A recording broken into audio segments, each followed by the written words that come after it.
So recently I've been binge watching The Rise and Fall of Nature Boy. Now I don't know if y'all know who Nature Boy is, but it was this black guy that essentially he left Babylon, which is the United States, to go live in the jungle and live off the land and just be in your natural self. Like he stopped taking showers and just was eating fruit. Like he was following the Dr.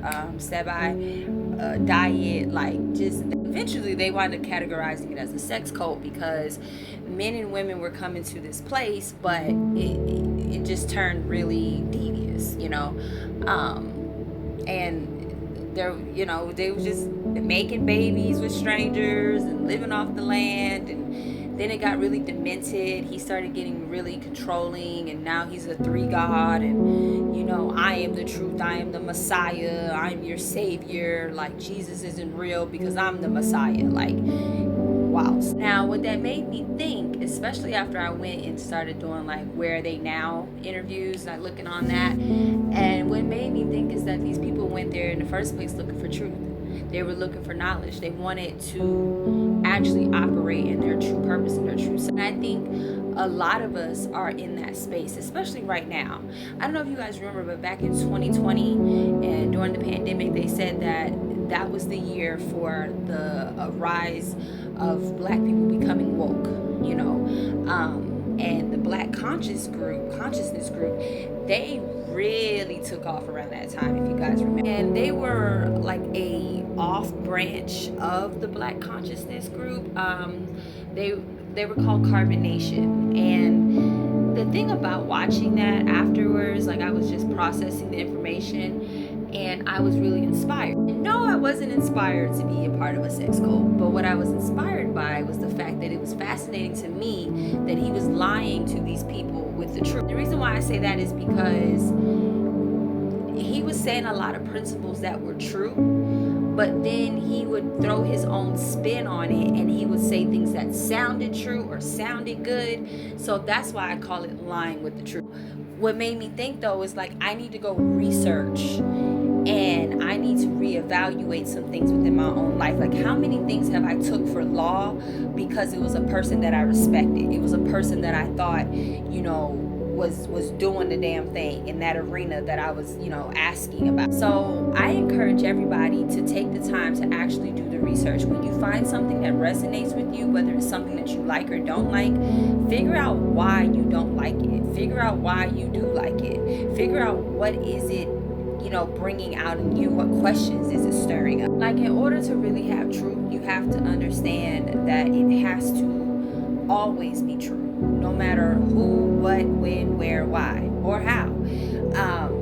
That's the thing. Knowledge is out there, but you have to go get it. You can't be lazy about your own spiritual self. You can't allow somebody to take over and let their voice be louder than your voice. The one thing that I took from that documentary as well was having an identity even when you're trying to be a part of something, because a lot of them came and lost who they were, and they took on what was given to them. And we tend to do that a lot, in the matrix, the rat race. We allow the outside, the government, the jobs, the responsibilities, the gender roles, the relationships, like we allow all those things to determine who and what our identity is before we actually know who our identity is. And a lot of us are struggling because we're not recognizing that that's the problem, that we allow somebody else to identify it. And if you really want to step into your space, like your power, your self-power, then you have to know that you are your own savior. Like nobody's coming to save you. You have to save yourself. You have the tools, you have the knowledge, and if you don't have it, you have the ability to go obtain those things that you need. Teach us to wait for somebody to come save us. This is what's been force-fed to us for years, for generations, and it's what we've been passing on to other generations, which is why I think there's such a huge struggle and a huge divide between the older generations and the newer generations right now, because they are starting to realize that they are their own savior. They are everything that they need. And the elders are kind of stuck in the mindset that no, somebody has to give it to you. You have to go do this and that and to get it. And true that there is work that comes with elevation, but it should not be backbreaking work. The work that you do should challenge you in a positive way. The work that you do should grow you. It shouldn't break you down. The work that comes with spirituality and really maintaining your spirituality is going to come in a way that is needed, not in a way that somebody has dictated for you. And like one of the things that I also took away was wrapping my locks, protecting my energy. My locks are like touching my butt at this point. And they pick up a lot of energy. They absorb energy. They carry energy. You can cleanse your locks. You can cleanse, your space and things of that nature. But once you do that, you have to protect it. Well, as I continue to embark on my spiritual journey, yes, I will be keeping my hair covered pretty much from the time I wake up to the time I go to sleep.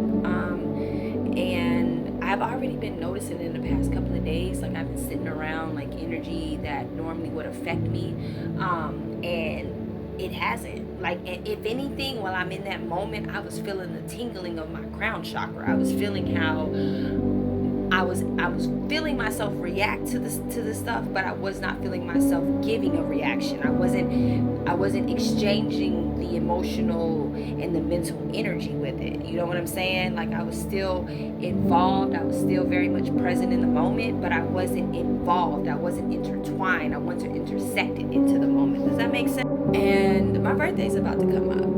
Last thought here is that I just really been on this spiritual place. So I'm going to start giving you guys more of the spiritual side of me. I'm going to open up a little more about my spiritual journey. I feel like that's part of where I'm at right now. And that's kind of where I've been always struggling. Like, how much do I give and how much do I keep for myself? But I realized that I keep too much for myself. And the stuff that I'm giving out, is not that it's not beneficial to other people, but I'm being very selfish about it, which is also holding me back. You get to the top and you really don't want to be up there by yourself. You know what I'm saying? So as I'm like breaking my stuff down and really taking an inventory check of where I'm at, I'm going to be showcasing that with y'all a little bit more. So hopefully you follow me on this journey, because I don't want to be walking and holding on to things that I made true for myself because of somebody else, but I'm not saying it's true for myself because it is the truth. I don't want to be that delusional or that blind. So